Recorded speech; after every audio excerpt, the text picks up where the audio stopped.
Deputation জমা দিতে এসেছি।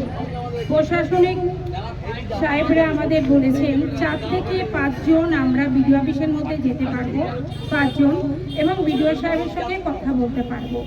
আমাদের সাথে অনেক কি বলবো অন্নপূর্ণা পাওয়ার যোগ্য মহিলারা আছেন, যারা চাইছেন বিডিও সাহেবের সাথে আমাদের মাধ্যমে গিয়ে কথা বলতে, কিন্তু আমরা সকলকে নিয়ে যেতে পারছি না।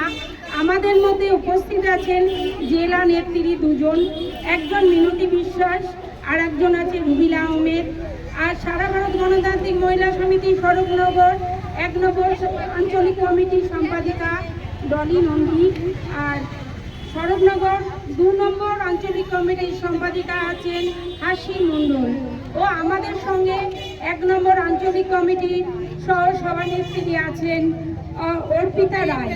এই 5 জন আমরা বিডিও সাহেবের সঙ্গে কথা বলতে যাচ্ছি, এবং আপনারা বাইরে অবশ্যই অপেক্ষা করবেন, আমাদের সাথে কথা বলে শুনে তারপরে যাবেন, কারণ আমরা সকলকে নিয়ে যেতে পারছি না, এটা ঠিকই, কিন্তু আপনাদের কথা, আপনাদের বার্তা, আপনাদের হয়ে আমরা এই 5 জনের টিম বিডিও সাহেবের সঙ্গে কথা বলতে যাচ্ছি।